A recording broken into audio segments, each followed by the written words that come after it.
terroristas. Vamos a seguir profundizando en esta situación, lo vamos a hacer en compañía de Gabriel Ventajal, analista internacional especializado en asuntos de Medio Oriente. Gabriel, el placer de recibirte, de saludarte. Espero de algún modo haber podido sintetizar de alguna forma los aspectos más polémicos que incluye esta reforma judicial, ahora pausada, detenida por el primer ministro. ¿Cómo te va?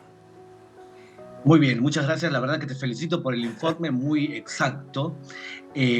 Lo que ocurrió fue que esta doctrina que acabas de exponer, en donde el Poder Judicial avasalla los poderes del Poder Ejecutivo, no es solamente que ocurre en Israel, es toda una tendencia a nivel mundial de muchos jueces que se sienten Platón y que creen que es más importante lo que opinan subjetivamente ellos que lo que dice la ley.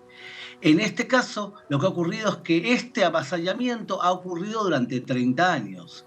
Y el problema es que el gobierno actual, que es un gobierno muy de derecha de Israel, quiere retocar todos los problemas acumulados en 30 años en una legislación en 6 meses. Lo ha hecho de forma tan bestial y tan fuerte que ha provocado una manifestación enorme en las calles de mucha gente que considera que esto es un peligro para la democracia.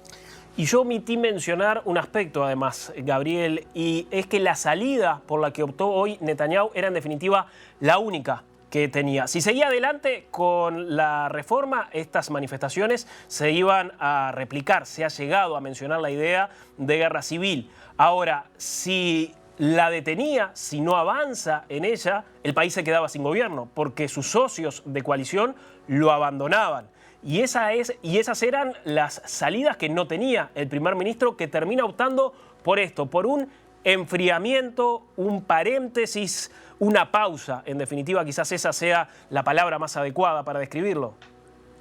Bueno, dos cosas. Lo primero es que, por suerte, el líder más serio que tiene la oposición, Benny Gantz, lo que ha dicho es: voy a sentarme a hablar con Netanyahu.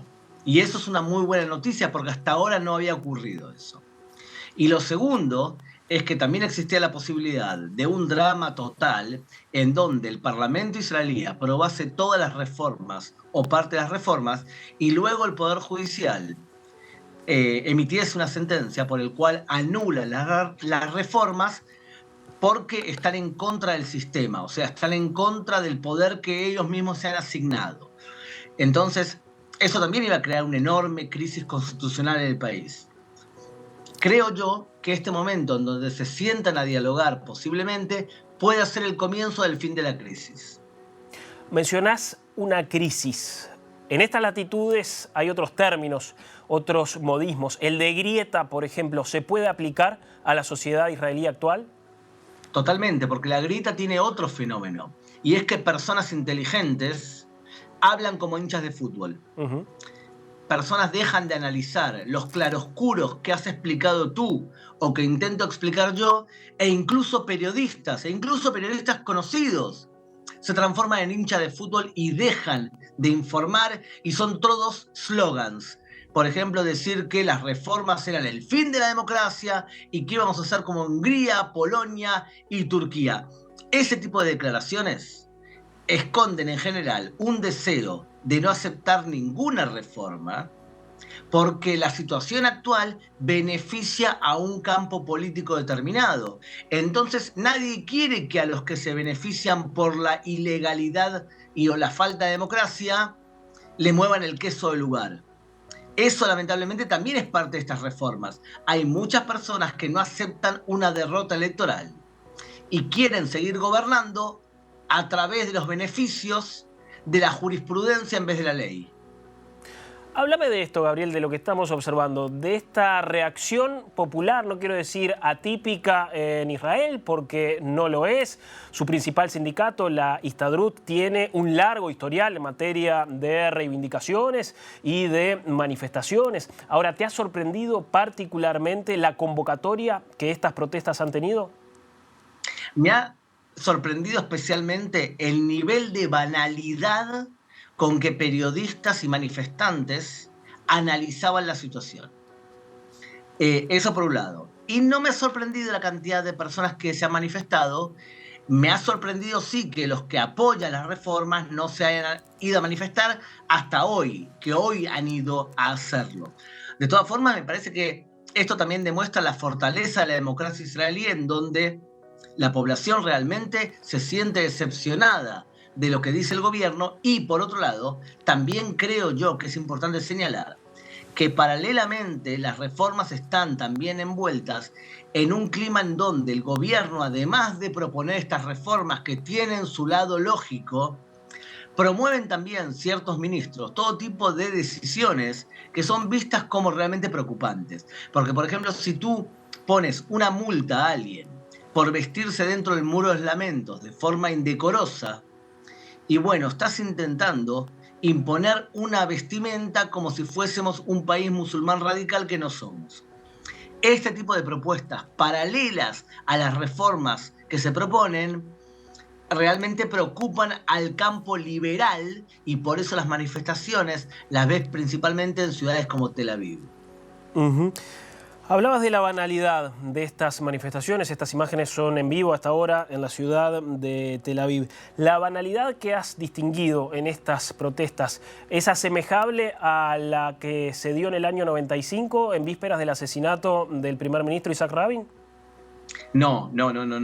En el asesinato del primer ministro hemos visto una potencia ideológica extremizada, en donde las personas decían: nosotros no podemos aceptar que se firme un acuerdo con Yasser Arafat, cuando Yasser Arafat es un asesino demostrado, y siguen habiendo atentados. O sea que tenemos un concepto ideológico muy fuerte. Acá estamos hablando de gente panfletaria, que muchas veces dice fin de la democracia y levanta el grito al cielo desde el comienzo. O sea, desde el comienzo que el gobierno propuso un tipo de reforma, cualquier tipo de reforma o cambio, como bien los has expuesto tú, mostrando hasta qué punto es problemática la situación del sistema judicial, y no solamente en Israel, enseguida dijeron que cualquier cambio era el fin de la democracia. Ese tipo de discusión es panfletaria. ¿Cómo has visto al primer ministro Benjamín Netanyahu en este contexto? Hoy hablaba el primer ministro respecto a la fecha de verano. Creo que esa fue la referencia, pero en definitiva ahora también el país ingresa en un breve paréntesis, habida cuenta de la Pascua, del Día del Holocausto, del Día de la Recordación de los Soldados Caídos. ¿Cómo has visto el temple y el semblante del primer ministro? Lo he visto preocupado. Lo he visto preocupado y que no tiene control de la situación. Lo he visto superado por los líderes de su coalición, que imponen una agenda mucho más extremista de la que es él. Es difícil, Pablo, una situación donde el primer ministro de Israel es el más izquierdista de todo su gobierno. Él necesitaría una alianza con partidos de centro que balanceen a la extrema derecha. Y lamentablemente no se ha dado, porque, entre otras cosas, Benny Gantz, que sería su posible socio dentro del centro, considera que Netanyahu no es confiable, entonces no está dispuesto a sentarse nuevamente en una coalición con él. ¿Qué papel está jugando? Hemos visto imágenes, ahora lo vemos a Smotrich, que también ha cumplido un rol relevante en estas últimas horas, pero veíamos también la presencia de Itamar Ben-Gvir, veíamos también a Aryeh Deri, por él la situación vinculada a la razonabilidad y el juicio que puede emitir el Tribunal Supremo respecto a la capacidad que tienen los distintos jerarcas designados por el primer ministro. ¿Qué papel está cumpliendo el sionismo religioso en esta crisis, particularmente en estos casos, en el de Smotrich, en el de Deri, en el de Itamar Ben-Gvir?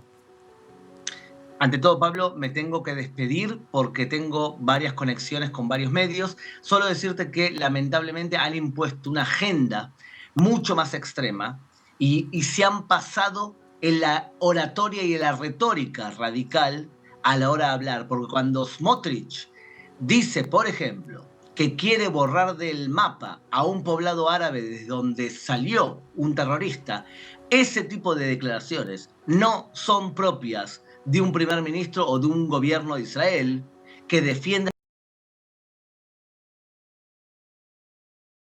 todos los de esa aldea, ni mucho menos, eran culpables de atentado. Por lo tanto, no es representativo del pueblo de Israel ese tipo de declaraciones. Gabriel, gracias. Como siempre ha sido muy amable.